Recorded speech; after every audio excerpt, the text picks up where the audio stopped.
Hello, welcome to Talk About Houses. I'm Todd. I'm Oana. And we are going to answer the question, what value do real estate agents bring when you sell your house? So here's the situation. They've got a house, they want to sell it.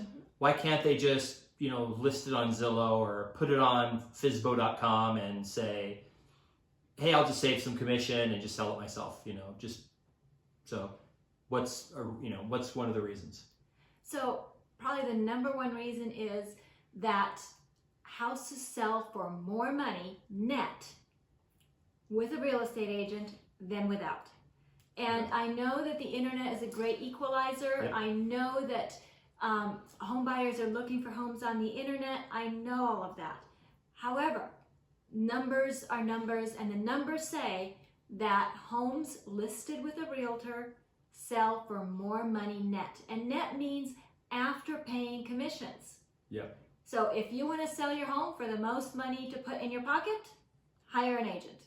Yeah, so the NAR has tracked this many years. They track sales without an agent and sales with an agent. And it's between 84% and 92%, meaning if you have a house worth $100,000, you're going to net 84 to 92.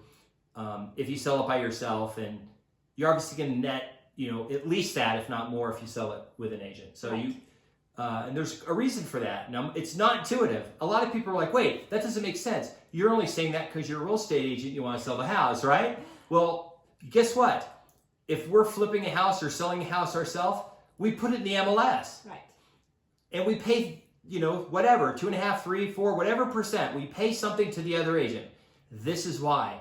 Because most buyers who are qualified, willing to pay the most money, they're not just scouring the internet, running around by themselves. What they're doing is they've gone to an agent and they've said, hey, I want you to help me find a house, negotiate the deal, show me houses because I need access to the houses that are on the market and all this other stuff.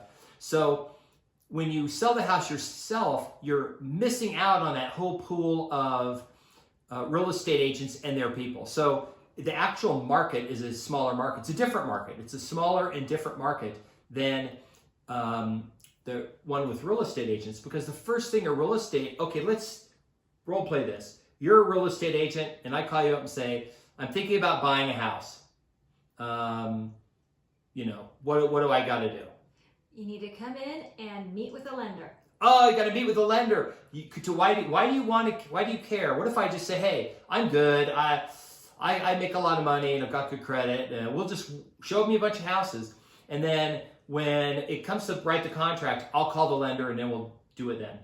I completely appreciate that, but we need a lender qualification letter in order to look at houses, because having that in your pocket is like having cash. Now, if you're paying cash, not a problem. Provide me with proof of funds, Okay. And then we'll go look at houses. So it's qualified buyers. The qualified buyers are working with real estate. They all work the same way. No real estate is just going to run people around. They're going to make you talk to their lender, get all the documentation, have the lender have a conversation to make sure you're qualified, make sure that the price range is within what you can afford and everything.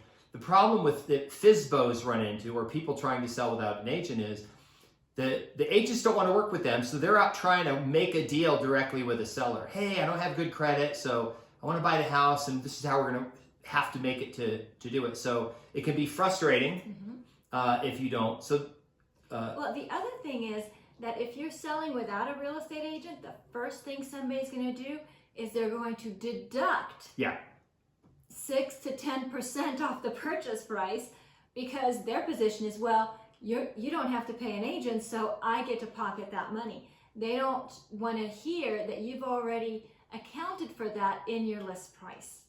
Yeah. So the first thing that they're going to do is make you take a haircut.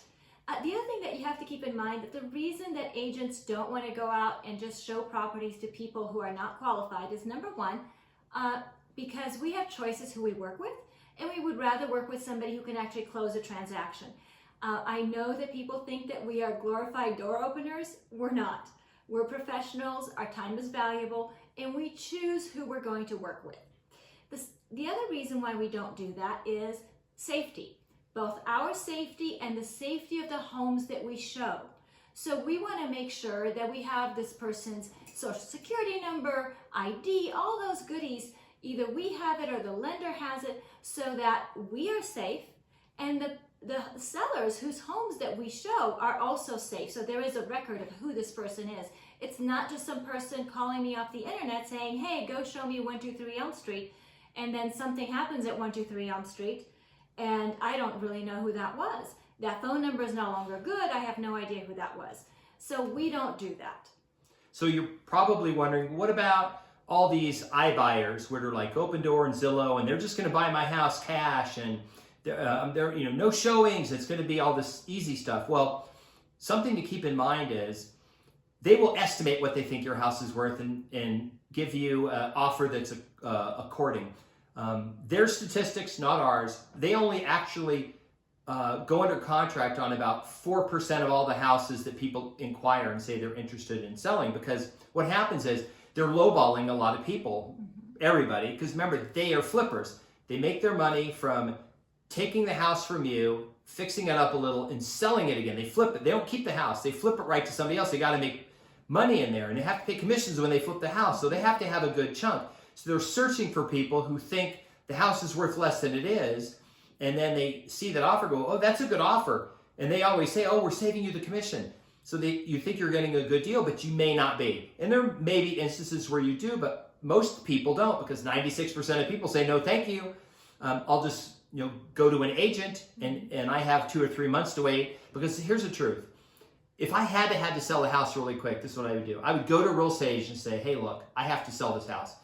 I don't want to take a really big haircut. I don't want to go to an iBuyer. What can we do? The agent will probably say, hey, I have an investor.